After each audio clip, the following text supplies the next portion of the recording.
الساعة পাঁচটা বিষয়ের জ্ঞান কেউ কাছে নাই। পাঁচটা জ্ঞান সম্পর্কে আল্লাহ বলেন এটা কোনো বান্দা বান্দির কাছে আমি আল্লাহ দেই নাই। পাঁচটা বিষয়ের জ্ঞান আমি আল্লাহ ছাড়া পাঁচটা বিষয়ের জ্ঞান কারো কাছে নাই। আমি আল্লাহ ছাড়া কোনো নবী জানে না, আমি আল্লাহ ছাড়া কোনো ফেরেশতা জানে না, জিব্রাইল মিকাইল ইসরাফিল আজরাইলও জানে না, আদম আলাইহিস সালাতু ওয়াস সালাম থেকে মুহাম্মাদুর রাসূলুল্লাহ সাল্লাল্লাহু আলাইহি ওয়াসাল্লাম পর্যন্ত কেউ জানে না। কি জ্ঞান? এই জ্ঞান কি? আল্লাহ তাআলা ডাক দিয়ে বলেন ইন্নাল্লাহা ইনদাহু ইলমুস সাআ। নবীকে জিজ্ঞাসা করা হয়, নবী আপনার কাছে সেই জ্ঞান কি আছে? কি জ্ঞান? ইন্নাল্লাহা ইনদাহু ইলমুস সাআ। এক নাম্বার, কিয়ামত কখন হবে, কখন কোন সময় সংঘটিত হবে। নবী আলাইহিস সালাতু ওয়াস সালাম ডাক দিয়া বলেন যে প্রশ্ন করছে সেও জানে না, যার কাছে প্রশ্ন করা হয়েছে সেও জানে না। প্রশ্ন হলো জানেন কে? পাঁচটা বিষয়ের জ্ঞানের মধ্যে প্রথম জ্ঞান কার কাছে? কিয়ামতের জ্ঞান আল্লাহ ছাড়া কারো কাছে নাই, কোন নবীর কাছে নাই। ইন্নাল্লাহা ইনদাহু ইলমুস সাআ। কিয়ামত কখন কোন সময় সংঘটিত হবে জানে আল্লাহ, কোন নবী জানে না, কোন ফেরেশতা জানে না, কোন ওলি আউলিয়া গৌস কুতুব জানে না। কেউ যদি বলে জানে এটা একদম বোকামি। কোন নবী জানে না। আল্লাহ বলেন এই জ্ঞানটা একমাত্র আমি আল্লাহর কাছে। ইন্নাল্লাহা ইনদাহু ইলমুস সাআ। এক নাম্বার জ্ঞান হলো কিয়ামত কখন হবে। কিয়ামতের জ্ঞান আল্লাহর কাছে, কোন নবীর কাছে না। এই জন্য কিয়ামতের ব্যাপারে আল্লাহর রাসূল বলেন কিয়ামত কখন কোন সময় হবে এর ব্যাপারে কিছু আলামত আছে। এক নাম্বার আলামত হবে আপন মালিক তার দাসীর পেটে, দাসী তার মালিককে জন্ম দিবে। এক নাম্বার জ্ঞান এই আপনার কিয়ামতের জ্ঞানের মধ্যে। দুই নম্বরের আলামত হলো যারা জুতা স্যান্ডেল, সিরা স্যান্ডেল জোড়া তালি দিয়ে পরিধান করত, এরা বড় বড় অট্টালিকার প্রাসাদের মালিক হয়ে যাবে। তিন নম্বর হলো অযোগ্য ব্যক্তিরা যোগ্য ব্যক্তির চেয়ার দখল করবে, যোগ্য ব্যক্তির চেয়ারের মধ্যে বসবে। আমাদের সমাজে এমনও দেখা যায় যোগ্য ব্যক্তি যে চেয়ারের বসার কথা, যোগ্য ব্যক্তি নাই, অযোগ্যরা সেই চেয়ার দখল করে নিচ্ছে। কথা বলুন, এটা কিয়ামতের আলামত। কিয়ামতের মধ্যে তিন নম্বর আলামত হলো যে অযোগ্য ব্যক্তি যোগ্য ব্যক্তিদের স্থান, যোগ্য ব্যক্তির চেয়ার দখল করবে। আজকে যোগ্য ব্যক্তিরা সেই চেয়ারে বসতে পারে? আজকে যে ওয়াজ মাহফিল হয় এদিকে একজন ভারপ্রাপ্ত একজন উস্তাদ বসা, যোগ্য ব্যক্তি বসা, এদিকে আরেকজন যোগ্য ব্যক্তি বসা। যদি এখানে এলাকার কোনো ব্যক্তি বসতো এটা কি যোগ্য ব্যক্তির স্থান হইতো? আমাদের সমাজে অধিক যোগ্য ব্যক্তি যারা চেয়ারম্যানের চেয়ার, যোগ্য ব্যক্তির চেয়ার ছিল চেয়ারম্যান বসতে পারে না, যোগ্য ব্যক্তির চেয়ার ছিল মেম্বারের, যোগ্য ব্যক্তি চেয়ারম্যান বসতে পারে না, যোগ্য ব্যক্তি এমপির বসার কথা ছিল, যোগ্য ব্যক্তি বসতে পারে না। সমস্ত চোর আর বাটপার আর লম্পট গুলো কাল বাট মেরে খায়, গরিব দুঃখীর টাকা মেরে খায়, এই অযোগ্য ব্যক্তিরা সমাজকে পরিচালনা করে। এই জন্য সমাজে অশান্তি। কথা বলা ঠিক না ঠিক? অযোগ্য ব্যক্তিরা যোগ্য ব্যক্তিদের চেয়ার দখল করে বসে আছে, এটা কিয়ামতের আলামত। অযোগ্য ব্যক্তিরা যোগ্য ব্যক্তির সাথে তার টাকা পয়সা বাহাদুরি দিয়া এমন ভাবে তার দল ভোট নিয়ে দখলদারি করে যোগ্য ব্যক্তিকে ভোট দেওয়া দেখা যায়। যোগ্য ব্যক্তি ফেল, অযোগ্য ব্যক্তি ফাঁস। কথা বলুন। কিন্তু যোগ্য ব্যক্তি কখনোই কাটছাট চুরি করে না, আর অযোগ্য ব্যক্তি রাতের আধারে ভোটের বাক্স বইরা লায়। কথা আসতে কইল ঠিক, জোরে কইল ঠিক। কথা বলুন। এই জন্য এখানে আওয়াজ হবে আর কখনো ভোট চুরির সময় নাই, আর অযোগ্য ব্যক্তিকে আমরা সিলেকশন করবো না, যোগ্য ব্যক্তিকে চারে আমরা বসাতে চাই। এই জন্য যদি আমাদের একমত হয় আন্দোলন করতে প্রস্তুত আছেন ইনশাআল্লাহ। কথা বলা ঠিক না? দুই নম্বর ওয়ায়ুনাজ্জিলুল গাইস, বৃষ্টি কখন কোন সময় হবে জানে কে? আল্লাহ। বৃষ্টি কখন হবে, কখন আসমান থেকে বৃষ্টি হয়, বৃষ্টি হওয়ার জ্ঞান আল্লাহ ছাড়া কেউ জানে না। কোন সময় কোন জায়গায় বৃষ্টি দিবে জানেন আল্লাহ। দেখা যায় গোবিন্দপুরের আকাশ মেঘলা হয়ে গেছে, অন্ধকার, এখানে মনে হয় বৃষ্টি হতে পারে, সবাই কাপড় চোপড় গড়ে নিয়ে যায়, সবাই কাজ কাম আঠায় নিছে, কিন্তু আসমানের সাজগুজ অন্ধকার, গোবিন্দপুর বৃষ্টি হয় না, গোবিন্দ হয় গহরপুর। কিন্তু দেখা দিয়েছিল গোবিন্দপুর, বৃষ্টি এখানে হয় নাই। বৃষ্টির জ্ঞান কার কাছে জোরে বলুন? বৃষ্টি কখন হবে, কোন দিন হবে, কোন সময় হবে, একমাত্র আল্লাহ জানে। আবহাওয়া খবর দিচ্ছে, আজকে আবহাওয়ার খবর খুব বেশি ভালো না। বৃষ্টি হতে পারে, হতে পারে, হতে পারে, কিন্তু হয়ে যাবে এই কথা বলে না, হতে পারে নাও হতে পারে। আল্লাহ বলেন এই জ্ঞান আমার কাছে, কোনো বৈজ্ঞানিকের কাছে না। এই জ্ঞান আল্লাহর কাছে মানুষ জানতে চায়, জানতে পারে না। আল্লাহ তাআলা কালামে হাকিমের মধ্যে বলেন ওয়া ইয়ালামু মা ফিল আরহাম। 3 নম্বর জ্ঞান ওয়া ইয়ালামু মা ফিল আরহাম।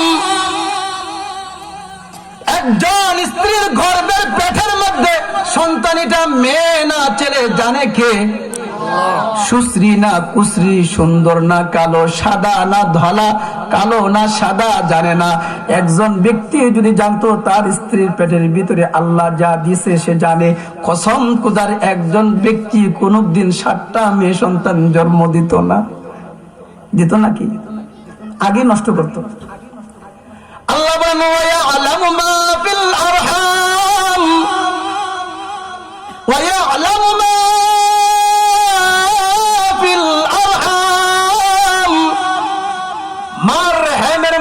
কি দিছেন জানে আল্লাহ। এক ফোঁটা নাপাক পানি দিয়া আল্লাহ মানুষকে বানায়।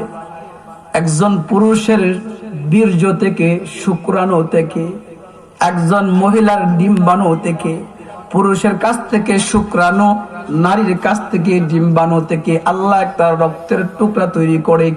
তারপরে এখান থেকে আস্তে আস্তে একটা গোস্তের টুকরা হয়। তারপরে আস্তে আস্তে আমার আল্লাহ ধীরে ধীরে একটা মানুষের আকার আকৃতি ধারণ করে। এখান থেকে আপনি হয়েছেন, এখান থেকে আল্লাহ আমাকেও বানাইছে। কিন্তু মা জানে না এটা কি হইতেছে, এটা ছেলে হচ্ছে না মেয়ে হচ্ছে, এটা বিতলঙ্গ হচ্ছে না অবিতলঙ্গ হচ্ছে, সুশ্রী হচ্ছে নাকি কুশ্রী হচ্ছে, ছেলে হচ্ছে নাকি মেয়ে হচ্ছে, জানে না, জানে না। আল্লাহ বলেন যদি আগে জানে তাহলে নষ্ট করে ফেলবে। আগে জানাই না আমি আল্লাহ।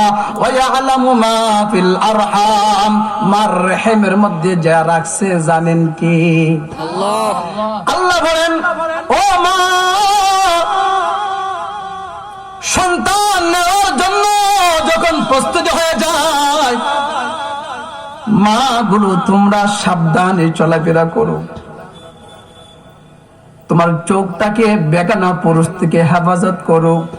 এ নওজোয়ান যুবক, যখন তুমি বিবাহ করার জন্য প্রস্তুতি হয়ে যাও, যখন তুমি সন্তান নেওয়ার জন্য রেডি হয়ে যাও, সাবধান সাবধান, তোমার এই চোখ দ্বারা অন্য নারী দেখো না।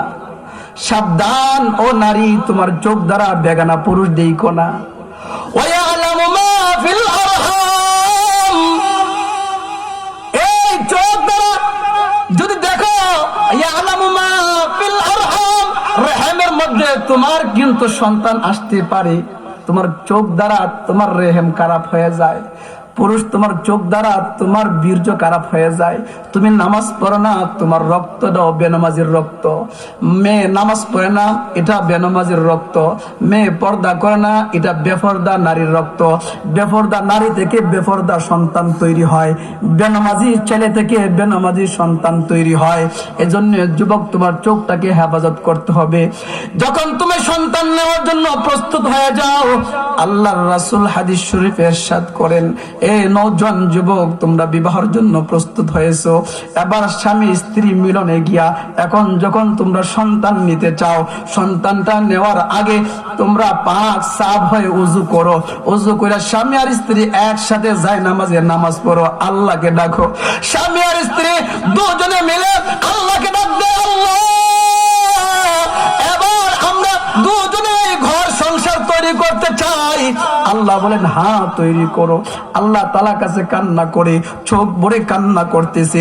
আল্লাহ বলেন বান্দা বান্দি কান্না করতেছে, আমি আল্লাহ বলে দিলাম আমার কাছে এভাবে চা। তোমাদের যাদের সন্তান হয় না, তোমাদের যাদের ছেলে সন্তান হয় না, তোমাদের যাদের এই মুহূর্তে কারো সন্তান হয় নাই, ছেলে সন্তান এখনো নেও নাই অথবা ছেলে সন্তান পাচ্ছ না, আল্লাহর রাসূল বলেন ও মা তোমার রেহমটাকে পবিত্র করো, তোমার রেহমটাকে পাক সাফ করো। ও নওজোয়ান যুবক, তোমার বীর্যটাকে পাক পবিত্র করো। কিভাবে করব?